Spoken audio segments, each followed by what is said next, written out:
Part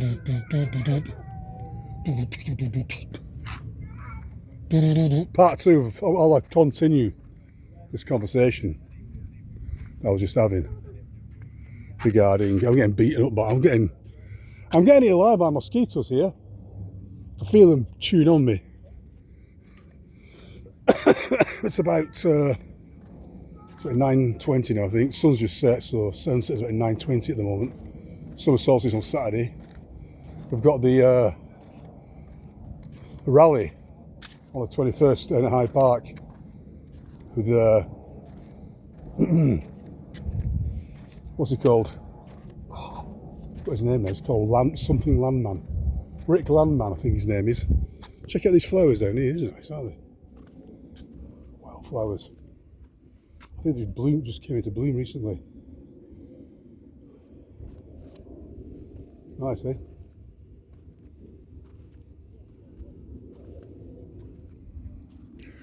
Yeah, so what's his name now? I forgot his first name. It's not Rick. Landman, anyway. And the Chris from Sheep Farm's going to be there. I think Mark Devlin might be there. There might be a few. Daz Nesbitt's there. I think it's Daz Band will be there. There'll be a few notables. I'm not sure how many people are turning up. I'm going to go down there. It might be 10 people, it might be 100, it might be 10,000. But it's the first of its kind. Protesting and bringing attention about this thought, these chemtrails. So that's happening on Sunday. On Saturday, it's appropriate that it's on summer solstice too.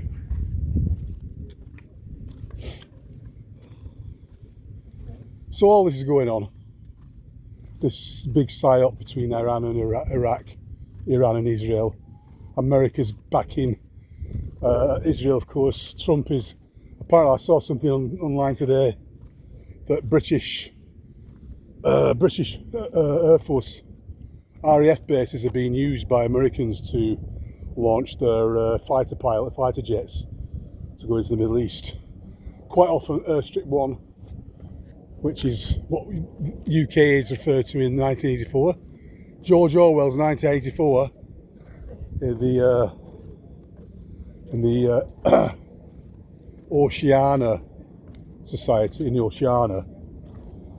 UK is a province of Oceania, and it's known as Airstrip 1, right on the edge. And just over the channel you've got Eurasia. So like, it's pretty much on the front line of this. That too was a fictitious war going on in 1984. Three superpowers at war with each other, swapping allegiances, all the rest of it. Probably familiar with 1984, but again, the three superpowers are all united, but putting a front of fighting each other just to distract the peasants, the proletariats, you know. And this is exactly what this is. We're seeing that here. So America's backing Israel, China and Russia are backing Iran. But ultimately, they're all tiny hats. Putin's definitely a tiny hat. I've heard evidence that he himself is a tiny hat. Chinese, you can't say Chinese are tiny hats, but I imagine the Chinese don't really want to be under tiny hat control. I'm pretty sure that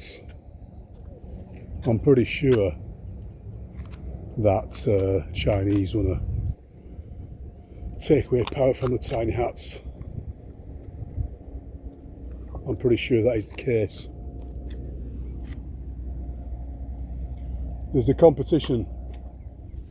I don't think the Chinese want to be, at the moment they've allied themselves with them. They find the tiny hats very useful because they're very resourceful, they've got a lot of money, but so China, so you know what I mean. I think China ultimately, this is my I'm just me speculating, spitting out this speculation, hypothesizing.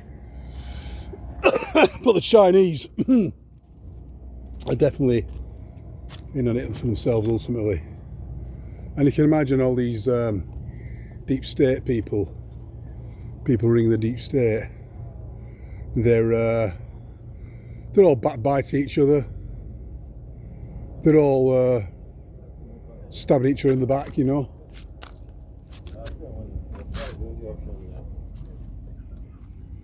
This used to be here. Here it is. I was looking for it. This is where the swing bridge used to be here. Back in the day, there's a swing bridge here. This is the entrance to a canal. Past that wall, it goes all the way. It's still a channel up there. I've done videos up there before with a canal where they used to bring all the cargo up there for the munitions factories, all the raw materials that were required to build bullets, guns and bombs and whatnot. And this area here, where all these trees are, I was looking at an old map, an old aerial photograph actually of the Woolwich Arsenal, I think it was the 1940s or 50s, where these trees are over here. It's all wasteland now with all overgrown, but there's like these gigantic silos. I don't know what they were. It's like these big cylinders and silos all around there, you know. All down here. Obviously none of these existed. It was all down here as warehouses. This was like the biggest, this Woolwich Arsenal, part of the belly of the British Empire. This was the biggest munitions factory in the British Empire. Probably one of the biggest munitions areas in the world, I would imagine, that time.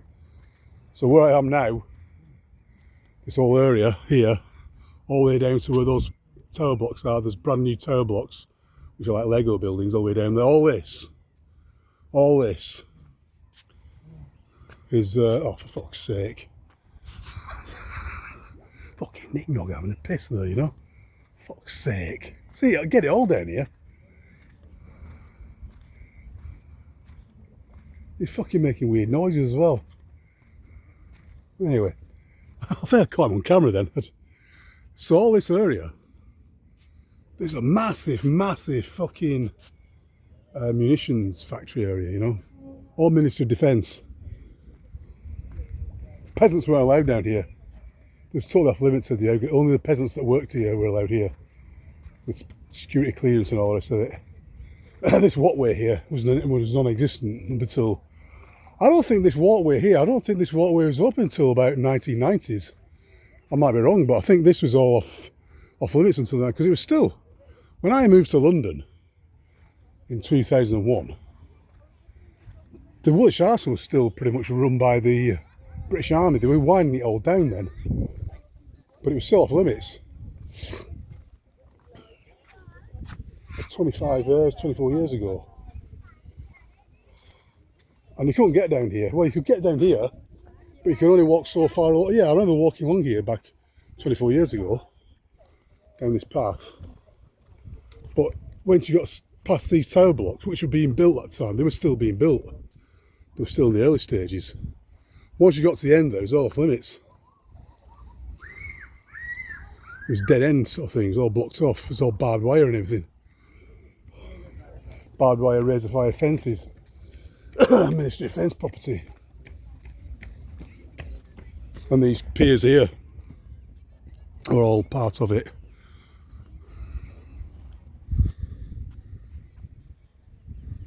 Now, what was I talking about?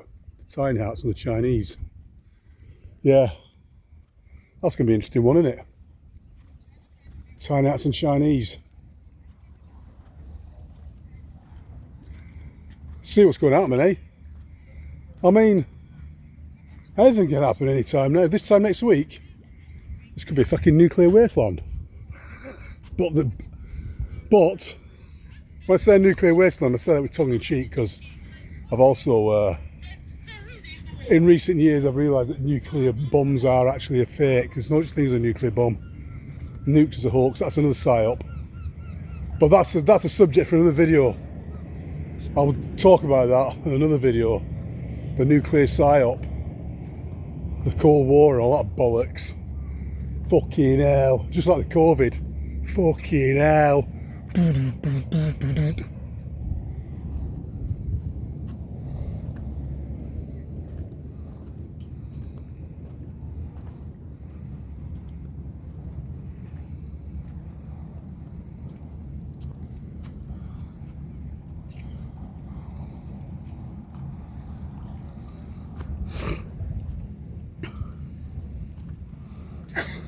Actually, when it says no nuclear bombs, they do have weapons that we don't know about, and they're probably far worse than nuclear bombs.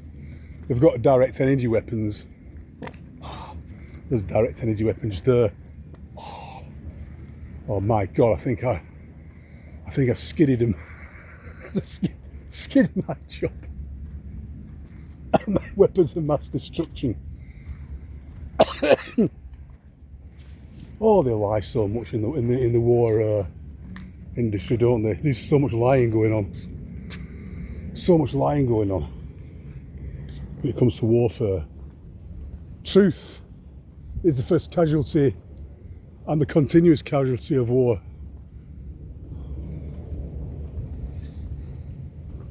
Yeah, I want to go. I saw rabbits on about the fake nuclear psyop thing, but I'll leave that for another video. I might take a few notes down first because there's quite a lot to cover on that one. There's a lot of points to bring up, and we'll finish off. I don't know if you can see it from here. The Canary Wharf building, the Illuminati pyramid on the top, flashing the gay pride colours. A big phallic building, flash, you know, mind control, symbols and sigils and all the rest of it, infiltrating people's consciousness. I want to know on Batty Boys, yeah, Batty Men and Batty culture. I've seen this really good meme. I've seen it a few times. There's different versions of it. It's a picture of a guy in a workplace, and the supervisor's telling the young guy says, "What do I do here?" And then the supervisor says to him, "Just do what you learnt at college. You know, what you learnt at college, that's what you do. It's a simple job, really." And then the think bubble comes out of the guy's or the girl's head. Fucking LGBTQ flag. That's all I can think of. That's all I fucking learnt about. Because you see all these universities and colleges, you know, they've got all the buntings up and everything. I think that's the main subject matter. You know, gender studies. What the fuck? Anyway, I better go. I better stop now.